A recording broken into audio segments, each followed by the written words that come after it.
The city that's hosted Australia's premier car race since 1963 welcomed the stars of the show with a huge street parade. For most, it's the only chance to see Australia's best touring car drivers up close. Die-hard fans queued for hours before today's top 10 shootout, the race for the all-important pole position. Glenn Seaton, the man who's come so close but never won, snatched pole. Urging him on, the unmistakable top-of-the-mountain cheer squad. We've only had 2 hours sleep and we're still drinking. For thousands of car lovers, Bathurst is the Mecca. The annual pilgrimage is now complete, with some people camping here for weeks to secure pole position for tomorrow's big race. This is my 21st year. Why? Because it's an institution. Amid the celebrations, complaints a new camping charge is ruining the party. Some people have already stopped coming.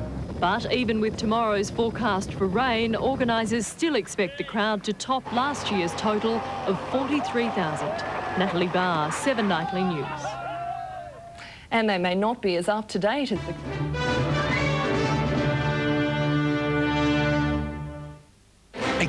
Shootout ahead of youngster Craig Lowndes and veteran Alan Jones. The horsepower at Bathurst had never had so much urgency. Privateer John Faulkner's rush of blood on the mountain, evidence it was important to hold nerves together. Can't you see I'm still shaking?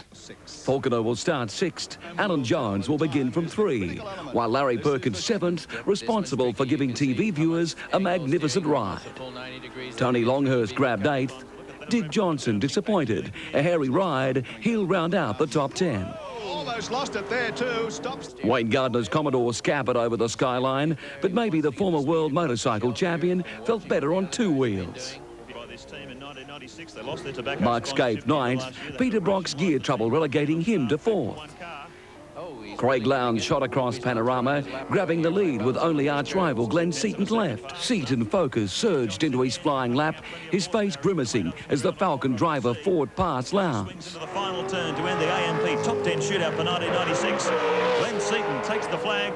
He's got it. 2:11.02. Glenn Seaton has pole position for The Adelaide 36 grabs pole for tomorrow's Bathurst 1000.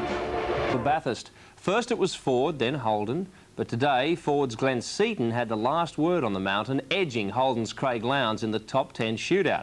Now, the margin was 0.4 of a second, and Seaton is now a step closer to his first Bathurst win. A week-long duel, Commodore versus Ford. Falcon ace Glenn Seaton winning the psychological edge ahead of tomorrow's great race. On his single qualifying lap, Seaton reached a top speed of 302 kilometres an hour, clocking the fastest time of 2 minutes 11.02 seconds. Glenn Seaton has pole position. It's the boost he was after. Last year, a devastating end to his quest for a first Bathurst win. He ran out of steam just 9 laps from the finish. To come this close, it's just words can't explain it.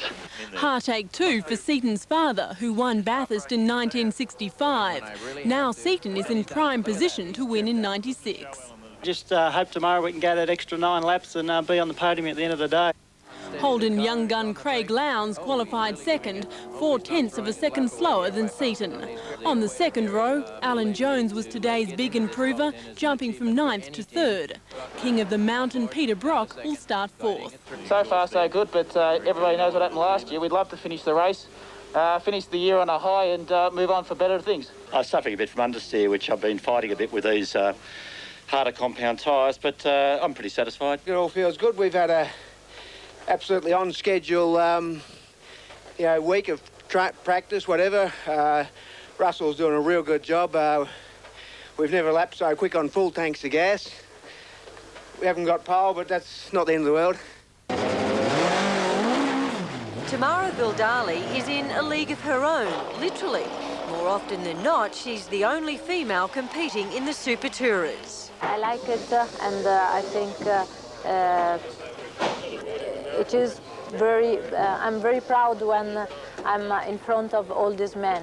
As for her talent, put her behind the wheel and it's obvious. The Italian touring car champion in 1992, the next year she switched to Super Tourers, German team Audi snapping her up. Audi bringing her to Australia to drive with Aussie Super Touring Championship leader Brad Jones. I try to do as fast as possible. I think Brad will help me. This Vuldali's first visit down under and to the Mount Panorama circuit.